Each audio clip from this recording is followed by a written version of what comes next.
If you can remember the first episode of Solo Leveling, there was a scene about Jeju Island where ants had made their base after coming from an S-rank dungeon break.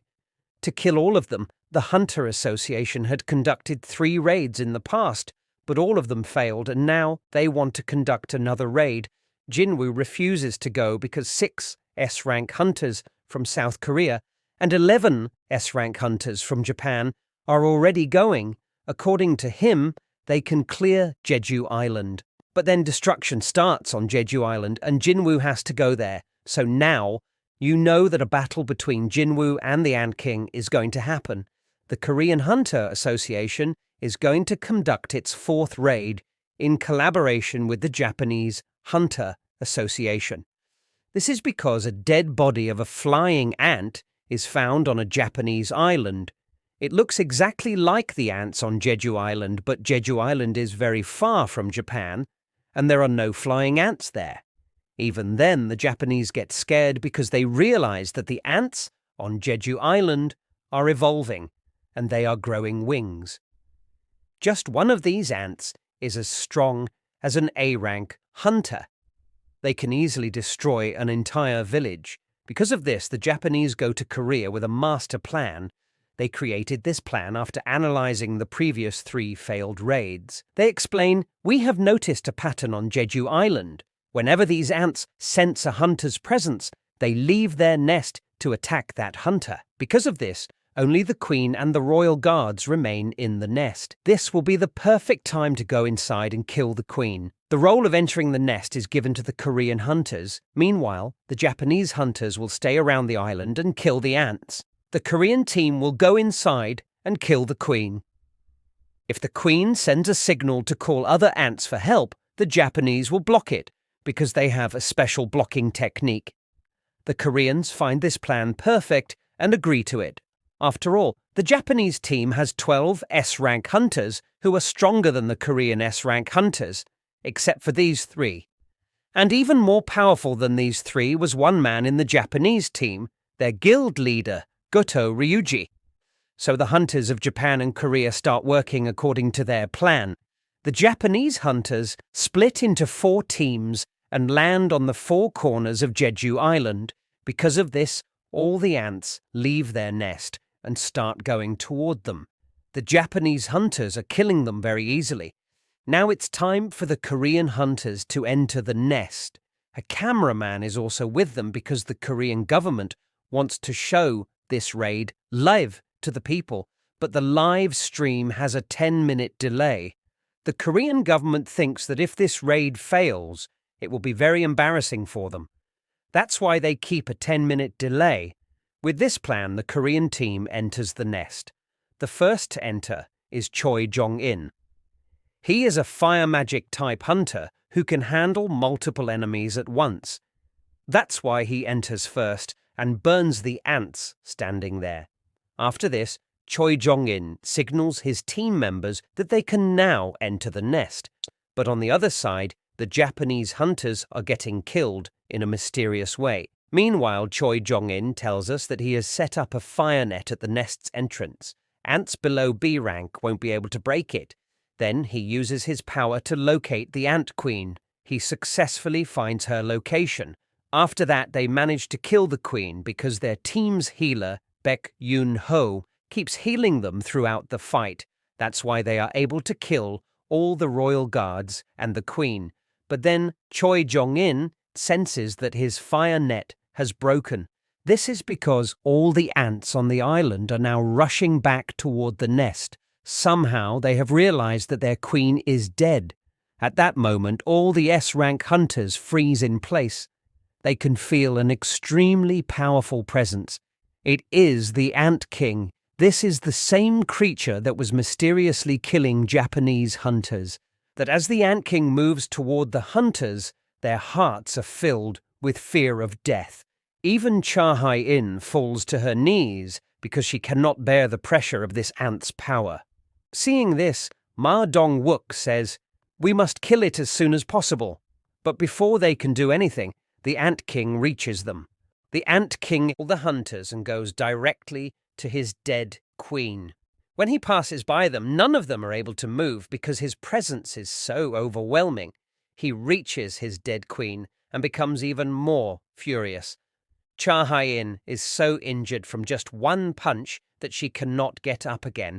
Seeing this, Ma Dong-wook becomes furious and runs toward Cha Hae-in, but before he can reach her, the Ant King appears behind him.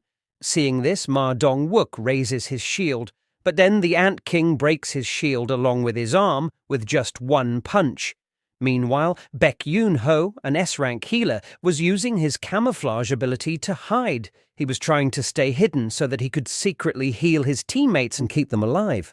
But even in camouflage mode, the Ant King finds him and mercilessly bites off his head. Watching this horrifying scene, Baek Yoon-ho becomes enraged and immediately transforms into his beast form. With his body now covered in thick fur and his claws extended, he lunges at the Ant King with full force, determined to take revenge. But the Ant King stops him mid-air. After this, Yoon-ho returns to his real form. Then the Ant King asks him, "Who is your king?" Nobody standing there understands what he means, but let me tell you, the Ant King meant that since they killed his queen, he would now kill their king, meaning the strongest among them. Just then, the Ant King senses Goto Ryuji's presence. So he leaves the White Tiger Guild's master and moves towards him because Goto Ryuji was the strongest among them. Right after this, the Ant King appears in front of Goto Ryuji and asks him, "Are you humans' king?" In the heat of the moment, Goto Ryuji replies, "Yes, I am the king." And with that, his time is up. Coming national-level hunter is killed. Meanwhile, Jinwoo is watching everything inside the nest through the vision of his shadow soldiers. He sees that everyone is in huge trouble. Seeing this, he says, "Exchange." Basically, Exchange is one of Jinwoo's abilities that lets him switch places with his shadow soldiers. One special thing about Jinwoo is that he always keeps his shadow soldiers around the people near him, hidden in their shadows. Because of this, Jinwoo instantly reaches there. Just then, an ant is about to attack a cameraman, but before it can, Igris's sword pierces right through the ant in the blink of an eye. Now the fight turns into shadow soldiers versus ants because Jinwoo summons his entire shadow army. Seeing Jinwoo's overwhelming power, the Ant King also arrives. As soon as the Ant King arrives, he asks Jinwoo, "Are you the humans' king?" Because the one I met outside was just bluffing. Jinwoo replies, "Oh, so you can talk too?" Then both of them stand face to face and release their powers, and their fight begins.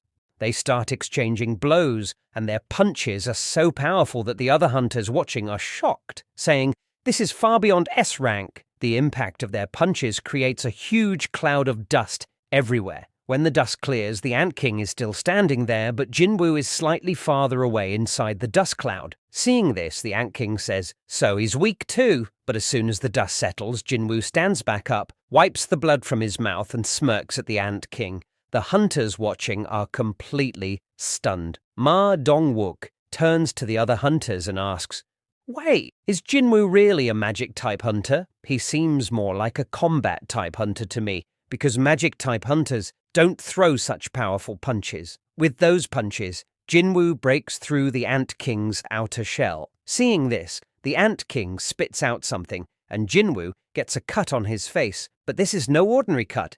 That was the poison of the island's deadliest creature, cone snail poison, which the Ant King consumed before coming here. But even after being poisoned, Jinwoo remains completely fine because his system eliminates it instantly. It can neutralize any poison, even from drinks. Seeing that Jinwoo isn't affected at all, the Ant King is completely shocked. He immediately summons all his remaining ants. In response, Jinwoo also calls out, Tusk appears, and Jinwoo tells him, "Burn them, but don't burn any humans. Otherwise, I won't summon you again." Tusk unleashes his magic and burns all the ants to ashes. The Ant King is once again completely stunned. How can a mere human be more powerful than him? He always believed he was superior to everyone. He was born as the ultimate soldier, meant to lead his species away from this island because of resource shortages. That's why the Queen created him just a few weeks ago. This is also why the Japanese didn't know about the Ant King. They only wanted to eliminate Korea's S-rank hunters. That's why they assigned the hardest task to the Korean team. But now, something completely unexpected happened. The Japanese thought they had studied past records and were prepared, but the reality was completely different, and they ended up getting wiped out. Seeing his entire army being burned, the Ant King tries to escape. He tries to use Byung's ability, which he acquired after eating Min Byung-gyu head, but Jinwoo doesn't let him escape. He kills him right there. After this, Jinwoo uses Arise on the Ant King and names him Beru. Beru's first task is to hunt down any ants that escaped from Jeju Island, and just like that, the strongest being, Beru, joins Jinwoo's undead army as a general. Later, after Jinwoo fully awakens, Beru even rises to the rank of Grand Marshal. Alright, thanks for watching. Subscribe for the next episode.